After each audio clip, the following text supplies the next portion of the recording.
Bismillahirrahmanirrahim. Alhamdulillah. Wassalatu wassalamu ala rasulillah. Thumma amma ba'd. Al-hadithul hadi ashar. 11. hadis.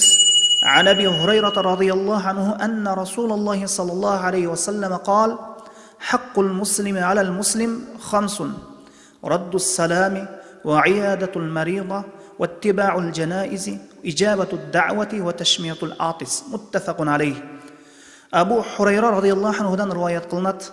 Аллахтын элчиси саллаллаху алейхи вассалам айтты: Мусулмандын мусулман бурадарынын үстүндө 5 акысы бар. Биринчиси салам берсе ага алик алуусу. Экинчиси мусулман бурадар ооруп калса аны зыярат кылуусу. Үчүнчүсү жаназасына катышуусу. Жаназа окулуп бүткөндөн кийин табыттын артынан көмгөн ээрчип баруусу. Төртүнчүсү чакырса чакыруусуна жооп берүүсү. Бешинчиси чүчкүрүп алхамдулилла деп айтса ага ярхамукалла деп айтып жакшылык тилөөсү. Бухари, Муслим. Түшүндүрмө. Пайгамбарыбыз саллаллаху алейхи вассалам бизди мусулман кишинин мусулман бурадарына боло турган кээ бир акы укуктарына багыттап койду. Мына ушул хадиске ылайык мусулмандардын өз ара бири-бирине болгон мусулман бурадарлык акы укуктары 5 экен. Биринчиси салам берсе алик алуус керек. Кыяматтын кичине белгилеринен бири Пайгамбарыбыз саллаллаху алейхи вассалам айткан: киши өз тааныган билгенине гана салам берип калат деп айткан. Мусулмандардын өз ара дайыма бири-бирине саламдашып жүрүүсү алардын ортосундагы мусулманчылыкты жана ынтымакты бекемдейт. Салам берүү бул Пайгамбарыбыз саллаллаху алейхи вассаламдын сүннөтү.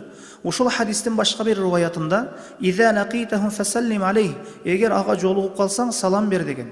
Мусулмандар өз ара бири-бирине салам берип жүрүүлөрү алардын ортосунда душманчылыктын жок экендигин далилдейт. Жана дагы бир сүннөт амалдардан киши үйүнө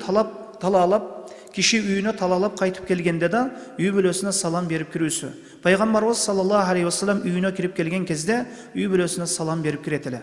Экинчиси мусулман киши ооруп калса аны зыярат кылуусу. Ооруп калган мусулман бурадарына айыгып кетүүсүн тилеп ага дуа кылуусу. Жана аны тынчтандырып ага жакшы сөздөрдү айтуусу да жакшы иштерден болуп саналат.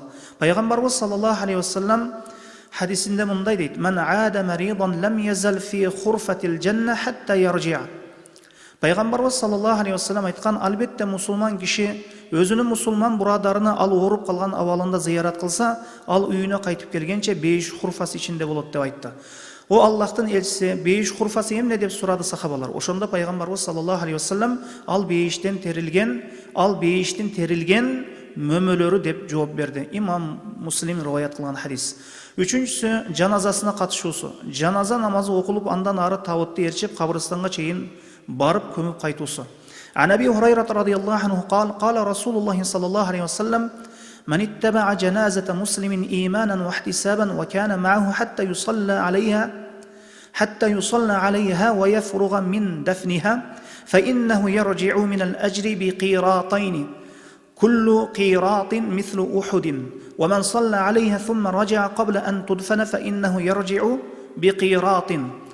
Абу Хурайра радиаллаху анхудан риwayat: Пайгамбар саллаллаху алейхи вассалам айтты: ким ыйман жана сооп үмүтү менен бир мусулмандын жаназасына катышса, жаназасы окулуп көмүлүп жөрөлгөсү бүткөнчө турса, 2 кыйрат ажыр сооп менен кайтат. Ар бир кыйрат Ухуд тоонча. Ким жаназа окуса жана көмүү жөрөлгөсүнө катышпай кайтса, 1 кыйрат менен кайтат. Имам Бухари риwayat кылган хадис. Төртүнчүсү чакырса жооп берүүсү.